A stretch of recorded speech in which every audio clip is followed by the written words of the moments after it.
Thank you. Thank you, everyone. What a day. What a day. Good afternoon, everyone. My name is Timothy Williams, chairman of the Fort Mojave Indian Tribe. Kamadu, and yupi muy espachaqua, patahanch kapitanidum, and yupsi muy nyolj, Williams imanchitum, iwanch chokam pipa hamakapchitum, ahakuluitum, avi kwame, iman bench. The Mojave people, known as the people by the river, hold Avikwame in our hearts. Avikwame, also known as Spirit Mountain, lays within the vast landscape of this pristine land of southern Nevada. It is a place we know as our creation. It is the beginning of our traditional songs, and it is the place that Native nations throughout the Southwest hold sacred. When the president committed to protecting this sacred area at the White House Tribal Nations Summit, our community was filled with joy.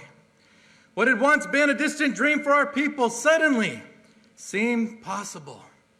Since the beginning of the Biden and Harris administration, the president has demonstrated the commitment to respect tribal nations and our nation-to-nation relationship. Under his leadership, we have a seat at the table, and we have seen an unprecedented era and opportunity for our tribal communities. And we are all grateful to the president for taking historic action to combat the climate crisis and conserve and restore our nation's land and waters. On behalf of tribal nations who hold this land sacred, the members of the Fort Mojave Indian Tribe and the Fort Mojave Tribal Council, it is my honor to introduce the President of the United States of America, the Honorable Joe Biden.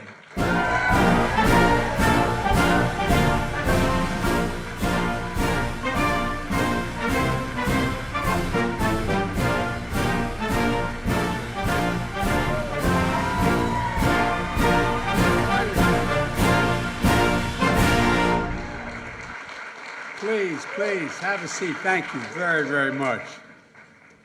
Chairman Williams, thanks for the introduction and for your leadership of Fort Mojave Indian Tribe. You know, it was great to meet you last week in Nevada.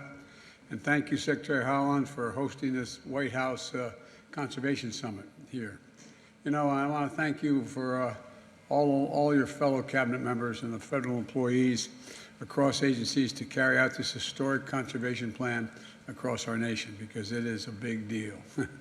We're grateful to have incredible partners, including members of the Congress, tribal leaders, conservation advocates, all here today. And folks, it's my first week in office, I issued an executive order establishing the country's first ever national conservation goal. And we called it the America the Beautiful. And it's a nationwide campaign to protect and conserve by 2030 at least 30% of the lands and waters that support and sustain our nation. And last year on Earth Day, I signed an executive order to protect America's forests and to harness the power of nature in the fight against climate change. I'm here today to talk about an incredible progress that we've made. You know, it's my first year in office, we protected more lands and waters than any American president since John Kennedy.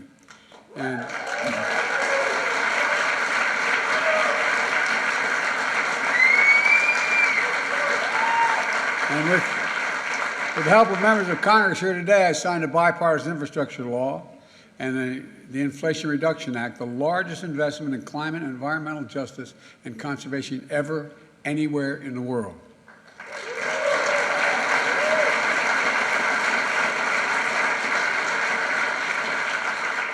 For the past 2 years, these investments have helped protect our iconic outdoor spaces, preserve our historic sites, and make our nation more resilient to the devastating impacts of climate change. We also relied on important partners to help us meet these goals. Farmers and ranchers have implemented critical conservation and stewardship practices across 50 million acres in private land and areas the size of the state of South Dakota. In Alaska, we protected the Tongass National Forest and the salmon Bristol Bay.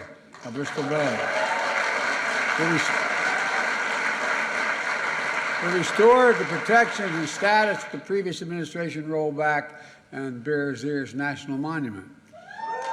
The Grand Staircase Escalante, the northeast canyons and seamount of the Marine Monument. Last year,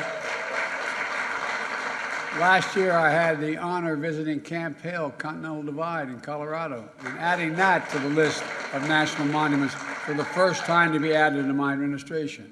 It matters. This matters because when we conserve our country's natural gifts, we're not just protecting the livelihoods of people who depend on them, like the family farms, outdoor recreation, businesses, rural communities, welcoming visitors from all across the country and around the world, as that matter. We're protecting the heart and the soul of our national pride. We're protecting pieces of history, telling our story that will be told for generations upon generations to come. You know, our national wonders are literally the envy of the world. They've always been, and they always will be, central to our heritage as a people and essential to our identity as a nation. That's why the budget I released earlier this month includes new funding to increase access to our natural areas for Americans from all backgrounds. We're going to continue to take aggressive steps toward conservation with the big actions I'm about to announce today. First, I'm proud to use my authority under the Antiquities Act to establish the, and I want you to know it's a big deal, the Havaniqua May. I'm having trouble. Thank you. I got it. I just know it as Spirit Mountain in Nevada. It's one of our most beautiful landscapes. It ties together one of the largest contiguous wildlife corridors in the United States, 500,000 acres. Breathtaking. Breathtaking deserts, valleys, mountain ranges, rich in biodiversity, sacred lands that are central to the creation story of so many tribes who have been here since time immemorial. Look, you know, it's a place of reverence, it's a place of spirituality, and it's a place of healing. And now it will be recognized for the significance it holds and be preserved forever, forever.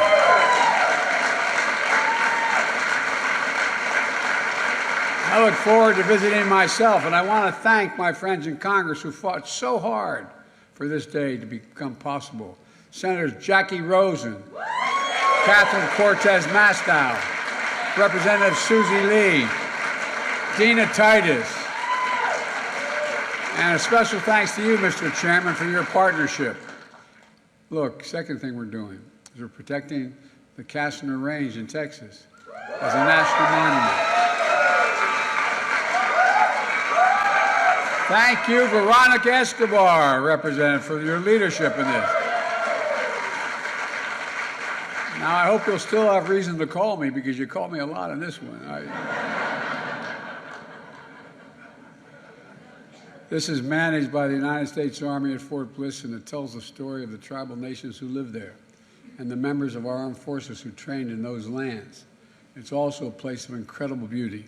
And right now, as winter gives way to spring, Mexican gold poppies are bursting into bloom. You can see, what I wanted to do is have all this in a video behind me here because when you see it, it's just breathtaking. Transforming desert plains and hills into a sea of vibrant yellow and oranges, framed in the rugged mountains of the blue sky. The people of El Paso have fought to protect this for 50 years.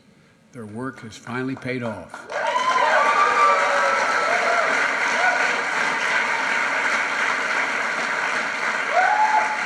And now we'll clear the area of old munitions, create access to the outdoors for communities and parks, and we're going to green spaces that are harder and harder to find. And importantly, Castner Range will be preserved for future generations. Folks, the third thing we're doing today, I'm issuing a presidential memorandum directing the Secretary of Commerce to immediately consider designating 777,000 square miles of the Pacific Ocean, southwest of Hawaii, as a new national marine sanctuary. You know,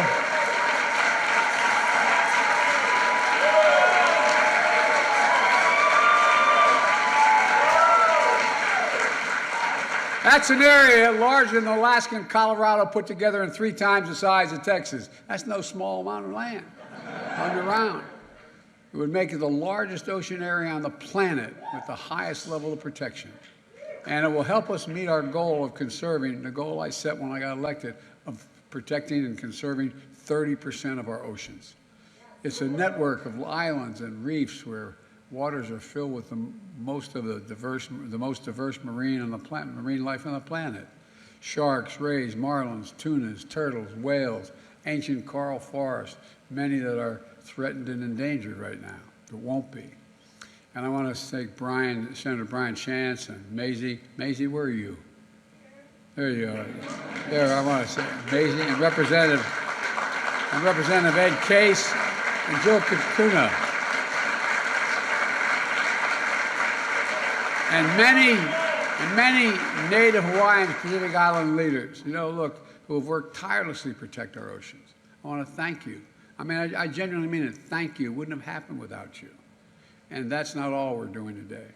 Earlier, you heard Secretary Haaland announce that she's taking steps to modernize the management of America's public lands, to put conservation on an equal footing with development, to safeguard more places for people to hike, hunt, camp, and fish.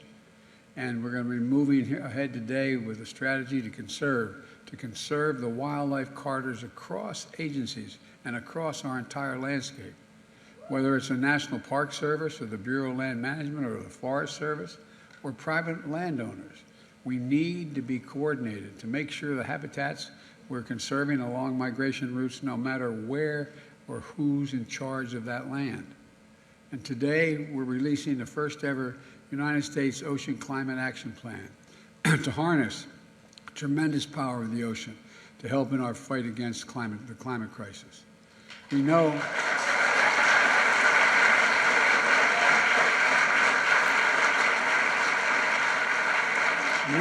and you well know, we can reduce emissions by building offshore wind farms, better protect our coastal and fishing communities from worsening storms, changing fisheries and other impacts on climate change. And I'm also committed to working with the tribal leaders here, as well as Senator Patty Murray, Maria Cantwell, and Representative Mike Simpson, to bring healthy and abundant salmon runs back to the Colorado River system.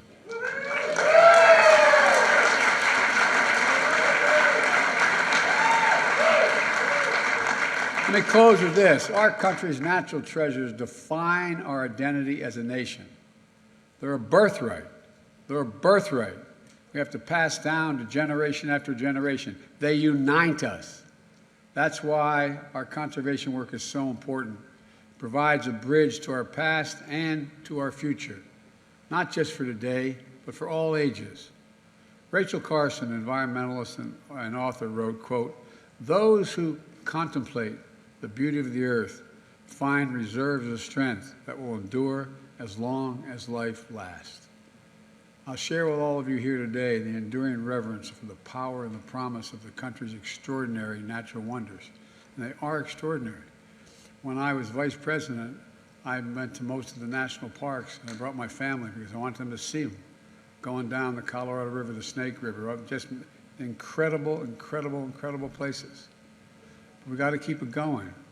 We've got to keep the faith. We've got to remember who we are. We're the United States of America, and we owe to our children, our grandchildren, our great-great-grandchildren, and all to come what we have and what we can preserve. There's nothing beyond our capacity if we work together. So God bless you all, and may God protect our troops. Thank you so much.